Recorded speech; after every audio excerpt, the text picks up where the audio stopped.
forced marches, pompous officers, rain squalls, foul clothes, and overused latrines. For Ben and me, long spells of Army life seemed like a fishing weekend on Black River before the labor of the harvest season. For merely 2 full years, we kept our spirits and covered all the hard times with a joke and made the good times last as best we could. By spring of '64, we'd both grown tired, and though we've still found cheer in certain things, warm moonlit nights spent with a deck of cards or secret whiskey sipped beside a bonfire, we mostly talked of when we could go home and take up once again the lives we'd left. Within such talk there was a fainting action, like skirmishing with rebs in grown-up fields. We almost said, or said as near we dared, we hoped our luck would hold a little longer, knowing the odds were lengthening every day that Ben and I would get through much more fighting without a wound or worse. The funny thing, Black Irish funny, which is quite apart from what Ben laughed at in the easy times, is that he had more hope we'd get through safely than I did. Colonel Wheelock made it clear that Richmond was a prize we'd buy with blood, and so I wrote my name and home address on strips of paper stored within my duffel. Each day it seemed we might encounter rebs, I pinned one to my breast. I had a fear of dying in a thicket all alone and feeding buzzards while my comrades moved toward Richmond. When we fought at Wilderness, it seemed so certain I would be the one who fell, I couldn't think clear thoughts at all, and don't remember now a thing that passed between our crossing of the Rapidan and going to the rear to look for Ben after the shooting stopped. I didn't find him and saw him next at home in Lewis County, where I had been for months before he came. Released from service for a broken leg I got for being careless with a horse, turned nervous by the thunder of some cannon. It seemed at first I'd always have a gimp and be unfit for farming or canaling or cutting timber. By the time that Ben arrived, I'd gone to clerking in a store, which 25 years later is my own.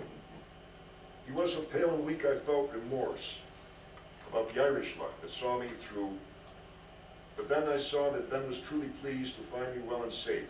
I put aside my guilt.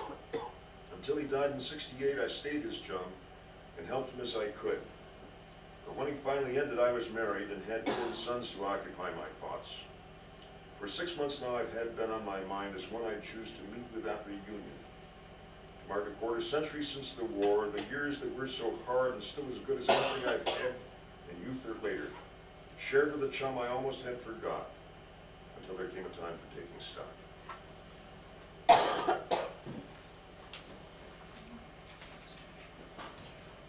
They seem to think I've lost my wits entirely, because I won't reply to baby talk and croak approval of their foolish antics, with what remains of speech since my last stroke. If only they would say the things they whisper and leave off mollycoddling for a while.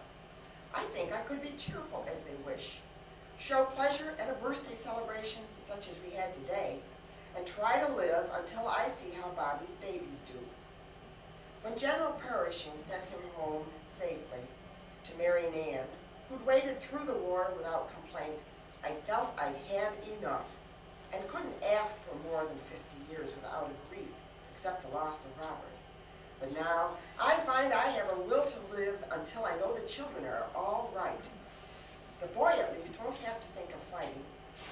If wars are over, as we are assured by politicians on Memorial Day. In Grover Cleveland's time, I feared that Robert would get involved in politics himself and complicate our Lewis County life. So, when he chose instead to build this house and set up as a country gentleman, I was relieved. I thought at first the horses might make me think about the other time before I had a husband, but they didn't, except to show me how I had been healed by Robert's years of kindness and forbearance.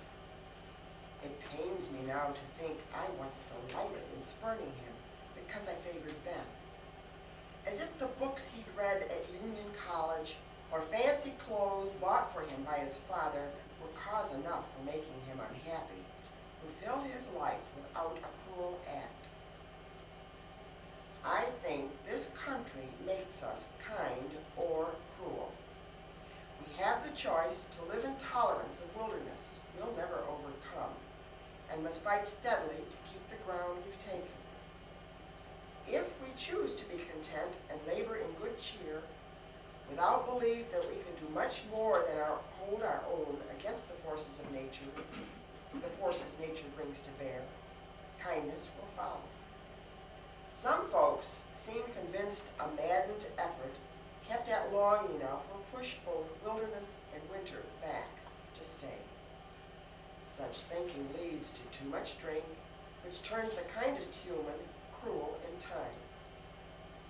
If drinking isn't tried as medicine to soothe an aching heart, no more is gained than helping cruelty take possession sooner.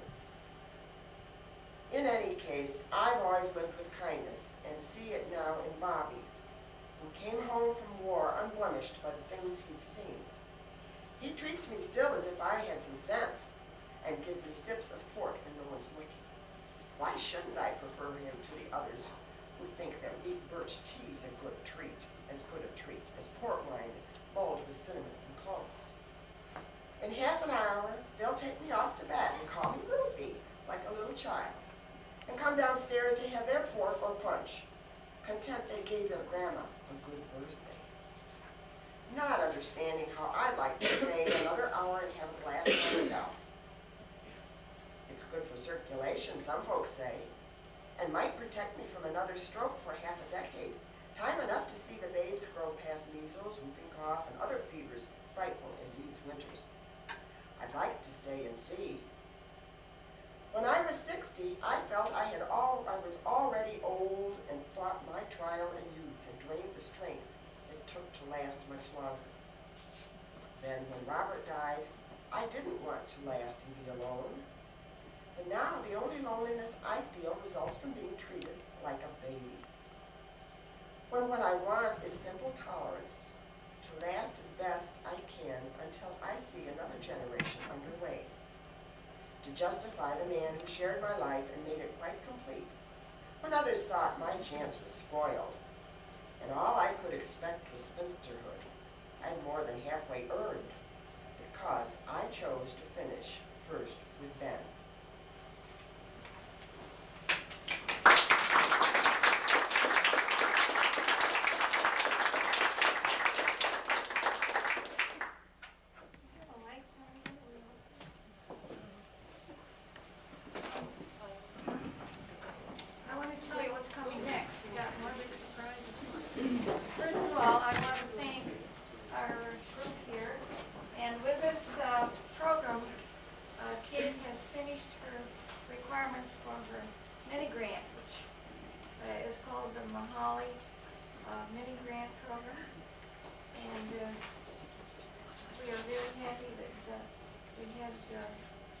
She has been our first participant in this program.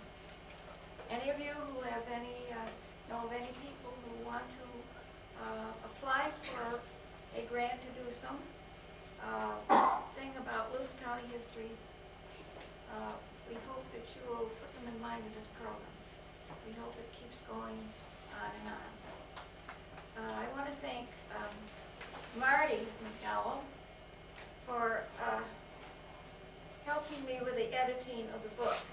We spent a couple of mornings over 2 sets of galleys, sheets from the printers, and although we enjoyed it, I'm very happy that she was able to help me. I want to introduce Marty Isha, who is on the camera. He's making the VCR tape for us. Marty Isha is a teacher in Bloomfield, Adirondack Central. Yes. Is that right, Marty? He lives in Louisville. Let me see.